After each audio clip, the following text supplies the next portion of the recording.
आणि नियोजनालाही आम्हाला थोडासा वेळ पाहिजे होता. आपल्यापर्यंत वैयक्तिक पत्र पोहोचवणं हे सुद्धा एक टास्क होता आमच्या लोकांसाठी. त्यामुळे आम्ही आज 10 तारखेला आपण महिला दिनानिमित्त हा एक अंबड आणि घनसंगवी तालुक्यातील आणि परिसरातील प्रातिनिधिक स्वरूपात स्त्रियांचा एक सन्मान सोहळा आपण आज आयोजित केलेला आहे. जसं की आता काही भगिनी म्हणाल्या की एवढ्याच का आल्या, तर ह्या प्रातिनिधिक स्वरूपात आपण बोलवल्या. सर्वांना अर्थातच बोलवणं शक्य नव्हतं. त्याच्यामध्ये आपण असं ठरवलं की बाबा कोणाला बोलवायचं, तर मग आपण त्याच्यामध्ये आपल्या परिसरात काम करणाऱ्या प्राध्यापिका ज्या आहेत, त्याच्यानंतर सरपंच ज्या आहेत महिला, त्याच्यानंतर मला वाटतं आपण डॉक्टर्स ज्या आहेत, मेडिकल ऑफिसर्स ज्या आहेत, अशा काही कॅटेगरीज केल्या. आपल्या पोलीस विभागात ज्या काही महिला कर्मचारी आहेत, त्याच्यानंतर आम्ही बाल कल्याण विभाग, महिला व बाल कल्याण विभागाकडनं यादी घेतली की आम्ही कोणाला बोलवलं पाहिजे, त्यांचे काही नावं आम्हाला द्या. आम्ही ती यादी सुद्धा त्यांच्याकडनं घेतली. अशा विविध विभागातल्या विविध क्षेत्रात काम करणाऱ्या एक प्रातिनिधिक महिलांचं एकत्रीकरण करून त्यांचा सन्मान करण्याचं काम आता आपण हे मागच्या 3 वर्षापूर्वी एकदा केलं होतं. आता एक दुसऱ्यादा सुद्धा आपण त्यांना बोलवतोय. एकंदर 200 महिलांना आपण निमंत्रण दिलं, पत्र त्यांना पोहोचवलं आणि मला आनंद आहे की बऱ्यापैकी मोठ्या संख्येनं आपण हा आमचा सन्मानासन, आमचा प्रेमाचा हा माहेरचा आहेर स्वीकारण्यासाठी इथं आलात. मला आपल्याला सांगायला आनंद होतोय की ही संस्था गेल्या 25 वर्षापासून या भागामध्ये शैक्षणिक, सामाजिक क्षेत्रामध्ये काम करत असताना फक्त विद्यार्थ्यांच्याच सोबत आपला संपर्क राहिला पाहिजे अशी फक्त भूमिका न घेता, अशी भूमिका न घेता समाजातल्या विविध घटकांना सोबत घेऊन आपण कशा पद्धतीनं एक सोशल इंजिनिअरिंग असेल, एक समाजाचं एकत्रीकरण करणं असेल आणि त्याच्यातनं शिक्षणाला असेल आणि सामाजिक चळवळींना असेल बळ देण्याचं काम कसं केलं पाहिजे या दृष्टीने आपण काम करतोय. मला वाटतं की आपण सर्व आपल्या सन्मानाच्या माध्यमातून आणि आपल्या कार्यातनं हा समाज सक्षम होईल, या समाजाचं सृजन होईल आणि एक आपल्या सत्कारातनं, आपल्या सन्मानातनं आपण ज्या ठिकाणी काम करतात, आपण ज्या गावामध्ये काम करतात त्या ठिकाणी इतर महिला, इतर मुली यांना सुद्धा प्रेरणा मिळेल चौकटीच्या बाहेर पडण्याची आणि काहीतरी करून दाखवण्याची. इथं उपस्थित असलेल्या सर्वांनाच बोलण्याची संधी नाही मिळाली, पण ज्यांना संधी मिळाली त्याच्यामधनं निश्चितपणे एवढं कळालं की प्रत्येकीची काहीतरी कहाणी आहे, प्रत्येकीचं काहीतरी म्हणणं आहे. काही जणींना ते पुढे उभं राहून बोलता आलं, काही जणींनी ते स्वतःपर्यंत ठेवलं असेल, पण तुमच्यातली प्रत्येकाची कहाणी ही एक तुमच्या गावासाठी प्रेरणा आहे की आपण प्रत्येकापर्यंत गेलं पाहिजे. कधी कधी काय असतं की चमत्काराशिवाय नमस्कार करत नसतो. आपल्याला काही सन्मान मिळाला, कुणी बाहेरच्या लोकांनी बोलवलं, गावाच्या बाहेर सन्मान केला, तर गावात लोक म्हणतात नाही नाही तो काहीतरी आहे बरं का, त्यांचं काहीतरी काम चांगलं असेल. तर असा एक उद्देश सुद्धा निश्चितपणे या संस्थेचा आहे. आपण समाजात प्रगतीच्या दिशेने दीपस्तंभाचं काम करत आहात. कारण समाज देश आपण हे जे बोंबलत असतो, ओरडत असतो देशाची प्रगती, समाजाची प्रगती, तर समाज म्हणजे तरी कोण? त्या समाजातले पुरुष म्हणजेच समाज का? नैसर्गिक दृष्ट्या समाजातला अर्धा भाग हा स्त्रियांचा असतो. मग जर त्या स्त्रियांची जर प्रगती झाली नाही, त्या जर शिकल्या नाही, त्या जर सक्षम झाल्या नाही, तर तो समाज प्रगत म्हणायचा कसा? हा सुद्धा एक प्रश्न आहे. त्या निमित्ताने आपण सर्वच आपल्या भागामध्ये दीपस्तंभासारखं काम करत आहात याचा मला मनस्वी आनंद आहे. आजच्या दिवशी निश्चितपणे जसं ह्या मातीमध्ये उभा राहून हा कार्यक्रम घेत असताना आनंद आहे की ह्या मातीला 1000 वर्षापूर्वींचा एक इतिहास आहे की इथं कवयित्री महदंबा होऊन गेल्या. मला वाटतं रामसगावच्या त्या होत्या. म्हणजे किती जुनी आपल्याला इथं परंपरा आहे त्यांच्याच नावाने. पण मला वाटतं 2022 रोजी तो मराठवाड्याचा काय म्हणतात आपला साहित्य संमेलन घेतलं. त्या साहित्य संमेलनाच्या नगरीला आपण कवयित्री महदंबांचं त्या ठिकाणी नाव दिलं होतं. आणि आजच्या दिवशीचा हा विशेष संयोग जुळून आला. मलाही माहित नव्हतं, मला सकाळी अचानक कळालं की आज सावित्रीबाई फुले यांचा स्मृती दिन आहे. तर त्या निमित्ताने सुद्धा हा दुर्दशक्करा योग घडून आला असं म्हणायला पाहिजे की आज आपण हा स्त्री शक्तीचा सन्मान सोहळा ठेवलाय.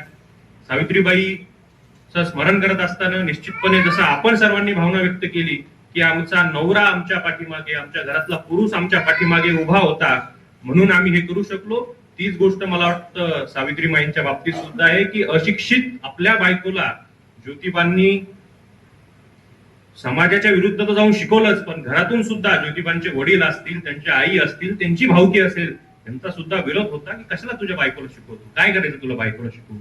पण त्याही परिस्थितीतून त्यांनी म्हणजे काय म्हणता येत नाही, ह्या युग पुरुषांना टप्प्याच्या पलीकडचं दिसतं, जे आपल्याला दिसत नाही ते यांना दिसत असतं. त्या दृष्टीनं त्यांनी ह्या समाजाच्या सृजनासाठी सावित्रीबाईंना शिकवलं. त्यांनी म्हणजे त्या देशातल्या पहिल्या शिक्षिका, देशातल्या पहिल्या मुख्याध्यापिका ह्या आपल्या मराठी मातीतून घडल्या, आपल्या महाराष्ट्रातून घडल्या, हे आपल्यासाठी निश्चितपणे अभिमानाची बाब आहे. आणि त्यासाठी अनेक संघर्ष त्यांना तुम्ही सर्वांनी सांगितलं, म्हणजे तुम्ही सर्व एवढे बोललेले जाता की मला आता काय माझे मुद्दे मांडायचे हा प्रश्न पडलेला आहे. पण मला निश्चितपणे एक गोष्ट त्या माध्यमातून सांगावी वाटते की असंच जे अनेक मुद्दे, जे अनेक प्रश्न आपण या निमित्ताने घेतले, बालविवाहाचा असेल, मला वाटतं महिला पुनर्विवाहाचा मुद्दा एक कोणाकडनं तरी राहिला का काय, तो एक मुद्दा निश्चितपणे ह्या माध्यमातून चर्चेला येणं अपेक्षित होतं, तो एक मुद्दा असेल, स्त्री भ्रूण हत्येचा मुद्दा असेल. त्याचबरोबर म्हणजे स्त्री आपल्या समाजात एक फार वाईट शब्द आहे, टाकून देणे. म्हणजे एखाद्या महिलेला मूल बाळ जर नाही झालं तर आजही लोक टाकून देतात, जणू काही ती एखादी वस्तू आहे. तर तेव्हा म्हणजे सावित्रीबाईंच्या वडिलांनी बरं का, म्हणजे बाकीच्यांनी तर सोडून द्या, सावित्रीबाईंच्या वडिलांनी ज्योतिबांना सांगितलं, ज्योती तू दुसरं लग्न कर, सावित्रीला टाकून दे, तिला मूल होत नाही. तर त्या काळात, तो काळ मला वाटतं 1890 बरोबर काय, 1890 च्या आसपास, 1827च्या 90च्या, म्हणजे खूपच जुना काळ. म्हणजे तो तेव्हा काय मानसिकता असेल पुरुष सत्ता केंद्राची सगळी. त्यावेळेस ज्योतिबा म्हटले की ठीक आहे, तिला मूल होत नाही म्हणून तिला टाकून द्या किंवा दुसरं लग्न करा म्हणता. ते म्हटले दोष सावित्रीतच असं कशाहून बरं म्हणायचं असतं, याच्यामुळे म्हणायचं असतं की दोष सावित्रीतच असेल असं कशाहून, माझ्यात नसल असं कशाहून.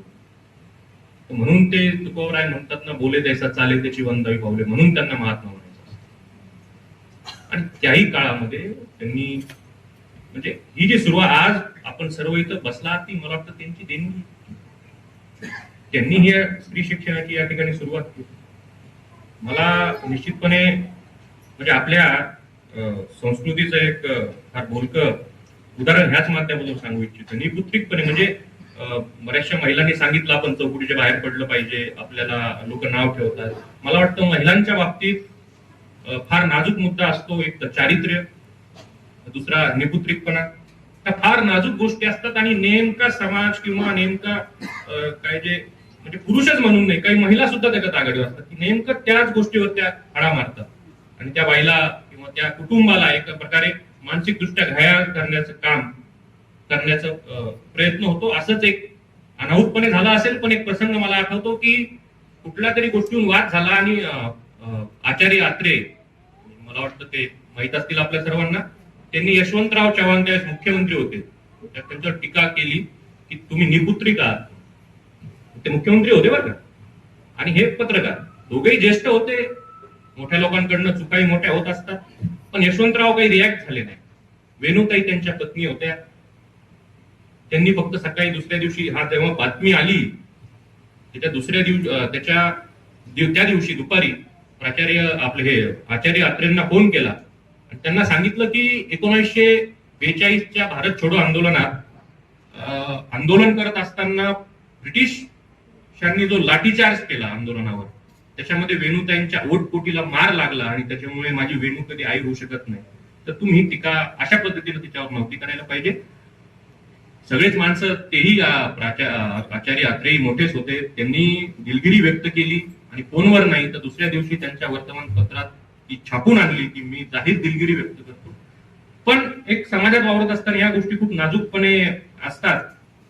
मला या ठिकाणी आपल्या भारतीय संस्कृतीचं एक वैशिष्ट्य सांगू वाटतं.